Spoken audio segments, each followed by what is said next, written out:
From longitude to latitude, on the mighty open oceans, or the fury of the Great Lakes, they've sunk to the lowest depths, or burned on top of the waves. These treasures on the open waters are now tragedies at sea.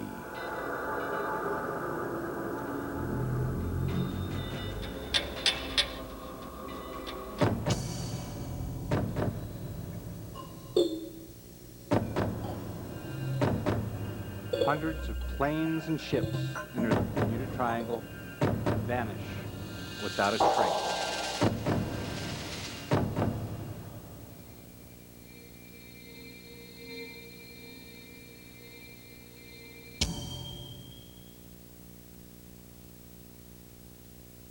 Hello and welcome to Tragedies at Sea. I'm Mickey Hansen.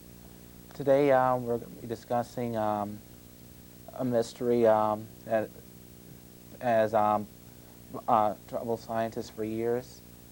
We all love a good mystery. You might have a book from Sherlock Holmes at your library, or maybe you like real-life mysteries like the Disappearance of Jimmy Hoffa and Amelia Earhart. But today we're going to be discussing probably the most well-known areas concerning disappearances, and that is, of course, the Bermuda Triangle. Since we just had Halloween, I thought this would be perfect for our next show. Christopher Columbus had went through this area a decade after his supposed discovery of America. While going through the area, everything went nice and smooth. Then all of a sudden, he saw fireballs shooting through the air. He had no way of being able to explain what they were. Some say it was UFOs, some say it was comets, but no one really knows. This incident was what started the Bermuda Triangle. Today I'm going to be discussing hopefully four ships that have been lost in this area, and maybe even a couple airplanes. The four ships I'll be discussing will be the Cyclops, the Mary Sulphur Queen, the Mary Celeste, and the Ellen Austin. First, I'll be discussing the Cyclops, the most ugly ship I've ever seen, but at the same time the most fascinating. On March 4th, 1918, the ship left Barbados, Brazil for Baltimore, Maryland. The naval vessel was a coiler or a supply ship. Her captain was a George W. Worley, who was just as strange as the ship he commanded. He always came on deck wearing thermal underwear and a derby hat. He would punish his people for insubordination by making them run on the hot deck and pouring seawater on their feet. The ship never made it to Baltimore. There was some talk that the ship, so disgusted with the captain, might have mutinied. Not only were the regular crewmen on board, but there were also some naval officers that were not naval, but naval soldiers that were being court-martialed for murdering an army sailor, and also some civilians. Was it possible that these men mutinied, taken the ship, and took the ship to some unknown island, like Christian Fletcher did with the Bounty 4 centuries ago? If this had happened, why was there no record of the Cyclops being in any port? There was some talk that Captain Worley had turned it over to his native country, Germany. We were at the final stages of World War I at the time, and there was some talk that Captain Worley double-crossed the U.S. Navy and brought the Cyclops into a German port. But after the war, there were no known records of the Cyclops arriving in port. There was some talk that a storm overwhelmed it. But if that was the case, why was there no debris, no physical evidence of it ever going down? What in the world happened to the Cyclops complement of 301 people? To this day, the mystery remains a mystery. Now for the Mary Sulphur Queen.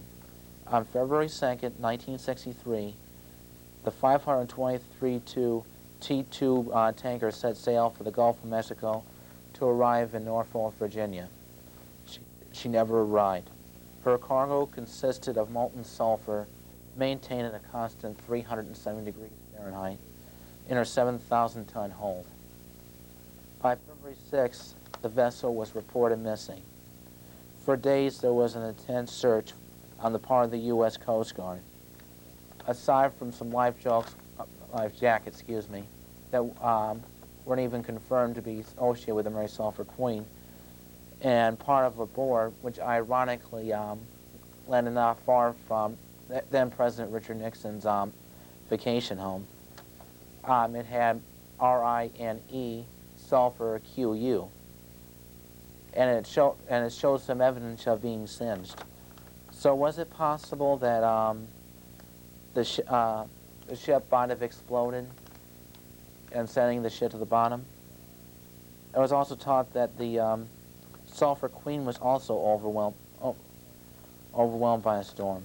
There was also some evidence that the ship's owners were neglectful in safety procedures.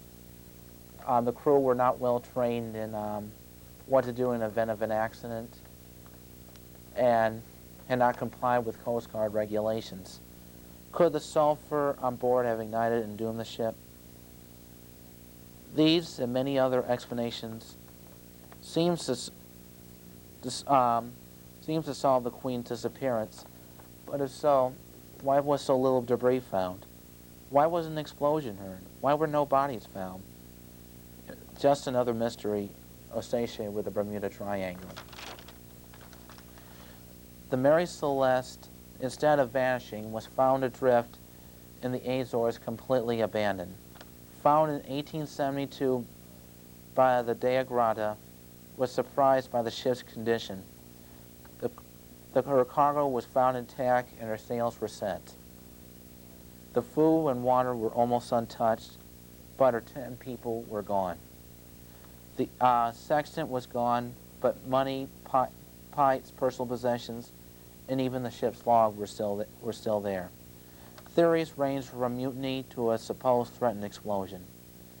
Mutiny was quickly dismissed due to paint on the ship being mistaken for blood, but historians are not willing to completely rule out the possibility. Attack by pirates is a strong possibility. At this period of time, pirates would go to a ship and then aboard it and then raid it and take cargo, passengers, and what have you. But if that was the case, why was the Mary Celeste left untouched? There was also talk.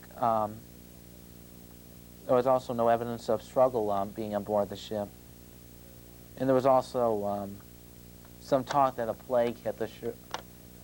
That all the crew got ill and died. Not exactly a believable theory, but one that has been advanced.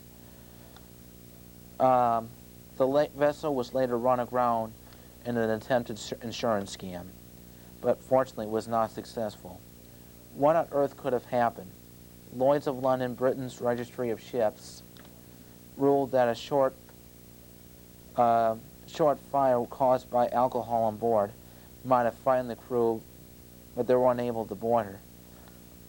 I saw this discussed on an old show called In Search Of by Leonard Nimoy. He talked about how they saw what looked like smoke coming out, and in a state of panic, they grabbed all the charts they could, boarded the boat, and then left. But then the fire, of course, never occurred. But where was the launch then, if that was the case? Mary Celeste is just another mystery of the Bermuda Triangle. Lastly, I'd like to discuss the Ellen Austin. While in the vicinity of the Azores, the Austin encountered a strange schooner. It was in good shape, but also appeared to be abandoned.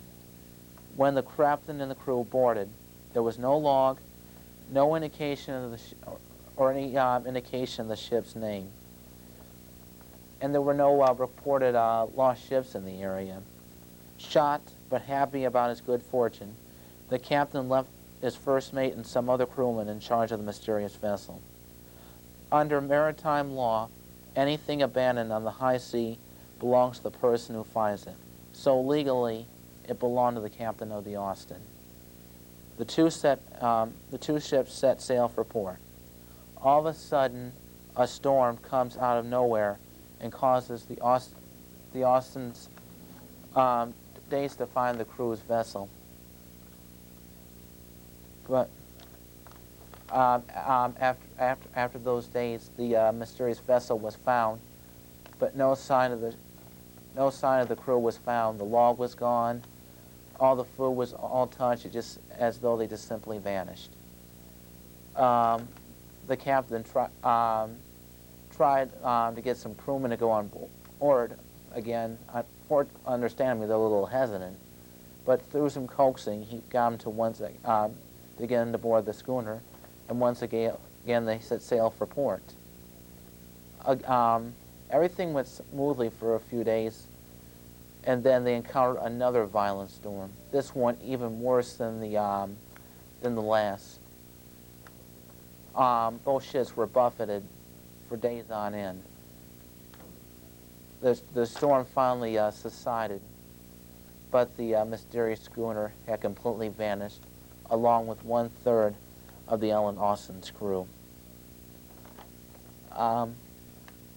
There's been a mystery about exactly the report about the Ellen Austin's encounter with a strange vessel. Some said it disappeared the first time and not the second time. Others found a crackpot and that it had never occurred.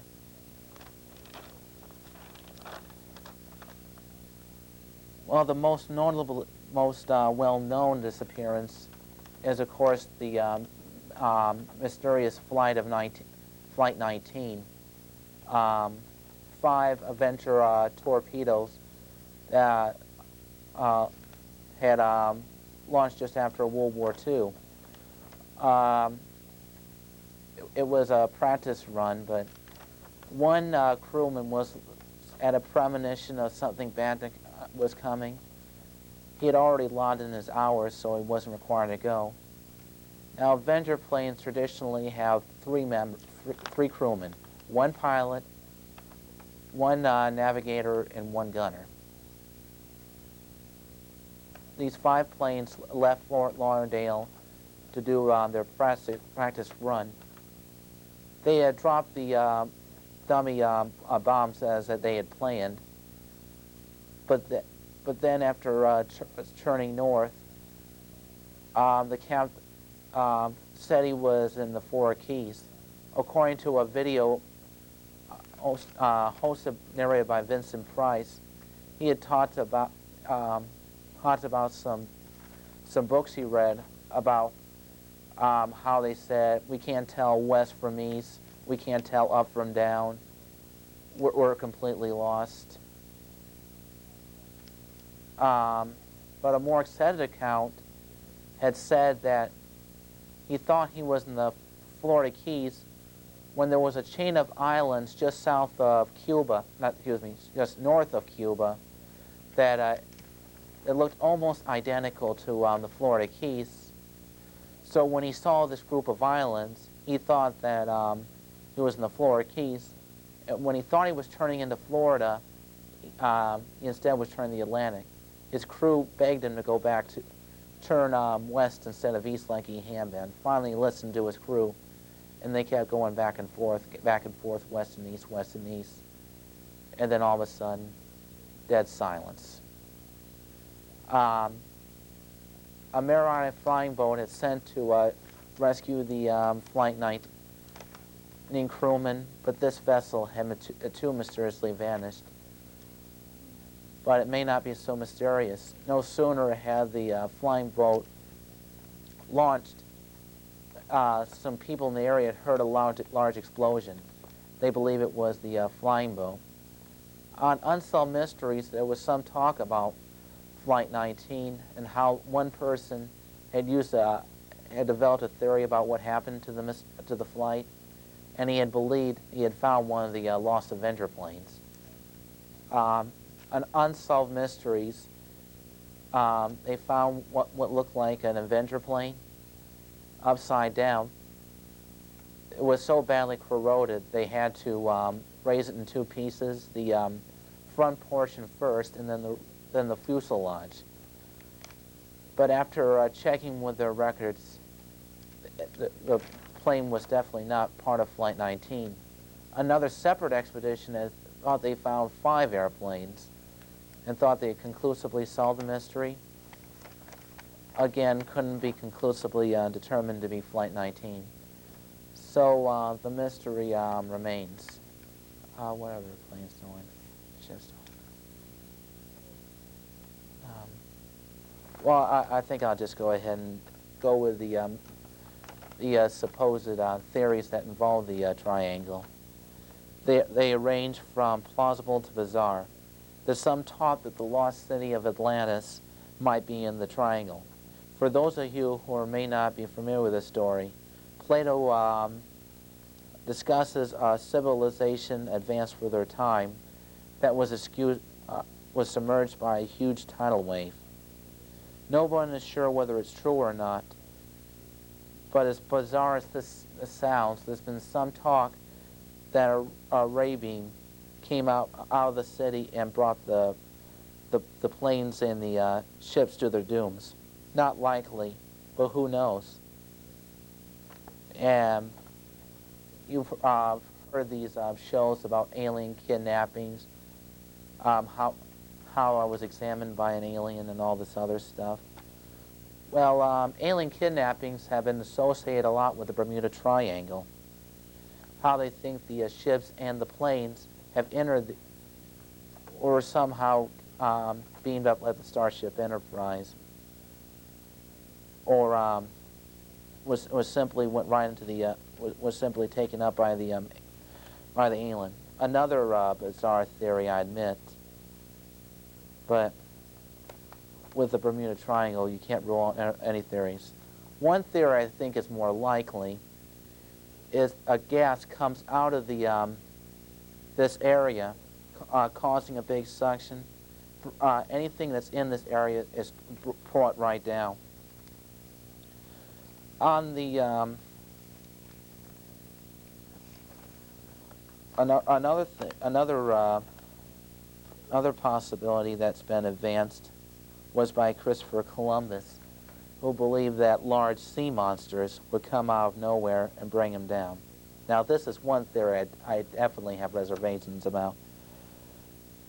But since we only know 10% of the world's oceans, we can only speculate about the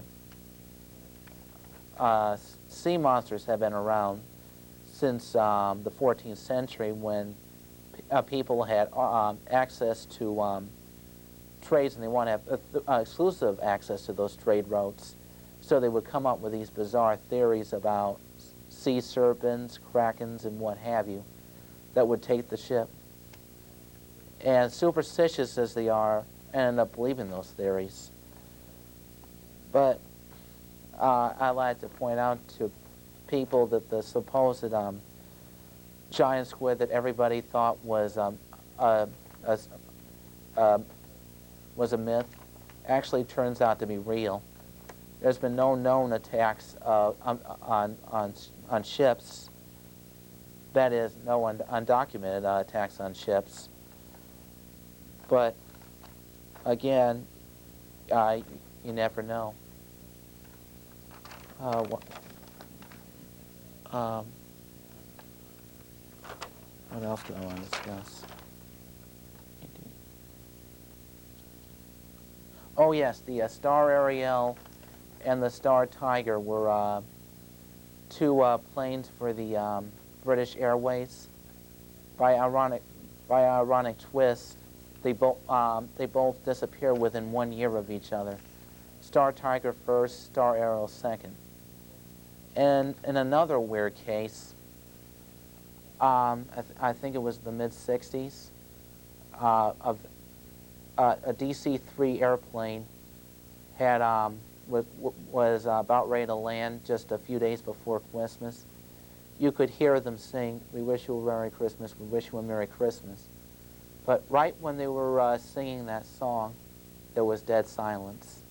And a large search never produced anything. Another weird incident that happened just 20 years ago, an airplane was on its, a commercial aircraft was on its way to Fort Lauderdale. A mysterious green cloud came out of nowhere, and they couldn't describe it. And the people at the airport noticed that the plane had mysteriously vanished. And they tried in vain to get it back on the radar, but so far, no luck. 5 minutes later, they were back on the radar.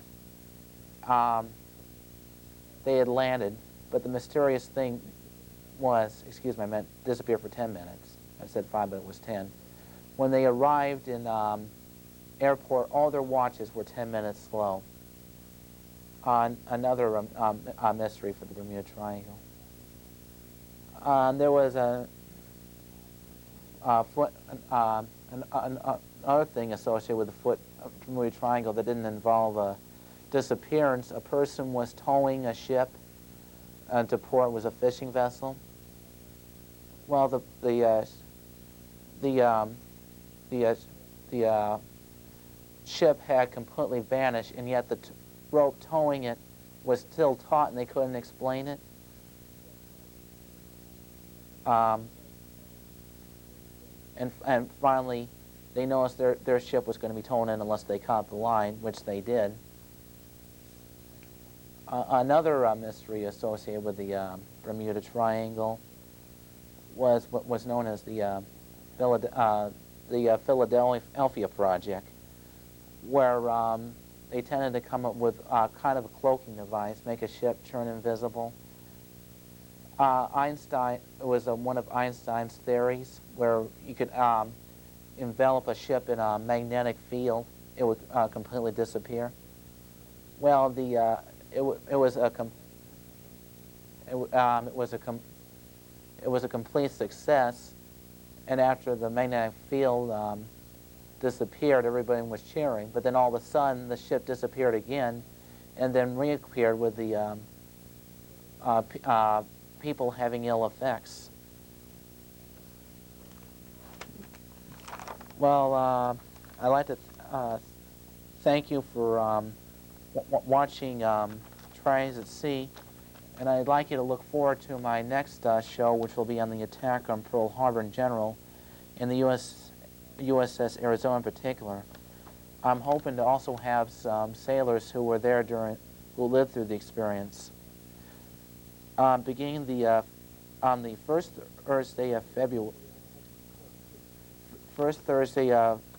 February on 10 a.m. I will. This is after the Pearl Harbor special, which will be during the month of December. On the first Thursday of February and the first Thursday of every month thereafter, I'll be doing a live viewer call-in, again called Tragedies at Sea, where you'll have your opportunity to ask me questions or make comments about ships you've seen me do specials on. Either a question or maybe you say you agree or disagree with a theory that happened at events. I would encourage you to watch it. It's going to be on the RMS Titanic. Before watching either the Pearl Harbor show or the special on the Titanic, I would encourage you to read on both Pearl Harbor and on the Titanic. This way, when we do the Live Your Call-In show, we can have a discussion on the Bermuda Triangle, the Pearl Harbor, the Titanic, and any other sea disasters that have happened over the years. Thank you for watching Tragedies at Sea, and I look forward to you watching me on Pearl Harbor and on the new Live Your Call-In show.